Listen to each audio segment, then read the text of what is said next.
Hi, this is JJ DiGeronimo, the president of Advancing Women in STEM and Tech Savvy Women, and I am here today with Thanh Hua. She is the vice president of technology delivery for iSoftStone. Hi, Thanh, how are you today? Hi, JJ. Doing great. Thanks for having me. So tell us a little bit about the highlights of your career to this point in STEM. There are some great highlights, and most of it come from my background. I originally was born in Vietnam, and due to the war, my parents and I moved over here the night before the big bombing and the downfall of Saigon. And as a result of that, we really came to this country with nothing but our clothes. It's left a desire for me to make sure that I do well financially, to make sure I can take care of my family and myself, of course. So as a result of that, my parents pushed me into the technology world, thinking that that's a great place to have a stable job. Majored in computer science at Western Washington University. With that, I was able to do an internship with Microsoft before I graduated from college. Through that internship, Microsoft asked me to come back after I graduated, and at Microsoft I spent 15 years growing up and learning about technology and how to do project management well. So, Thanh, tell me a little bit about what things you did during your internship that you think secured a full-time position.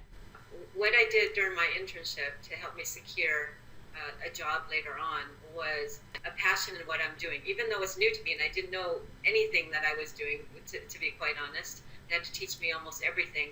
But by showing my willingness and my desire to continually improve myself, Microsoft was willing to make a bet on me later on. That's awesome. And you were there 15 years, and then what was your next career step? My next career actually was to be an entrepreneur. I wanted to start my own business, and funny enough, it had nothing to do with technology. It was more of my desire to try something different, which was catering, food business.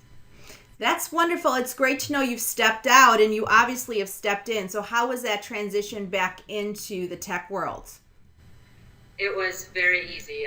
A lot easier than I anticipated, because going through starting my own business, funny enough, it was all the skills that I learned from the technology field. From project management skill set, I was able to know how to run a business, the step-by-step, the structural piece of it and the logistics. But from a technology perspective, it armed me to be able to have financials in place, use tools that Microsoft has that allowed me to support the business itself. From there, because this is really all the same skill set, I was able to come back to actually iSoftStone, the technology world again, and just pick up where I left off for the most part. Oh, that's awesome. And then how have you leveraged mentors and sponsors, not only through the transitions, but in your career journey? I leverage actually on a daily basis all the people that I work with. So that includes my management, and it also includes the people who work for me. There's lessons to be learned across the board. I've actually not ever signed up for a formal mentor program because I actually learn from the people I work with all the time. Oh, that sounds great. And it sounds like you pick good roles and good companies to work for, so that really helps facilitate. Can you talk a little bit about maybe some of the obstacles you've encountered and sort of how you've worked through those? Because many of us experience those, in each of our positions. The biggest obstacle for me was to stay on top of technology while also managing the teams. So think of having to function at a high level strategically, and then also having to function deeply and understand everything that's happening. And sometimes having to play with the technology itself to be able to stay current. Yes, I know. As you get higher up the chain, sometimes you get farther and farther away from the technology that makes the business run. So that's really excellent. And, any words of advice you would give women either considering to go in STEM or that are in STEM, maybe considering to leave STEM?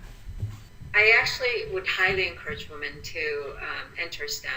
It's an area where I think it needs the different perspectives that a woman can actually bring to the table.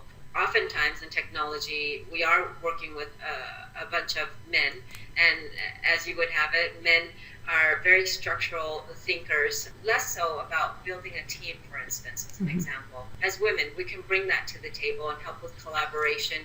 These days, technology has actually expanded the horizon for businesses in that we've become a global economy, And so women can really bring in that collaborative skill set and bridge the gap between companies, between cultures. It's fun. It's fun. I think you'll bring something to the table, but it's also a lot of fun. Oh, I couldn't agree with you more. And we really appreciate you taking the time to share with us your STEM journey. And we look forward to watching what you do next. Thank you, Ton, so much for joining us. You're welcome. Thanks for having me.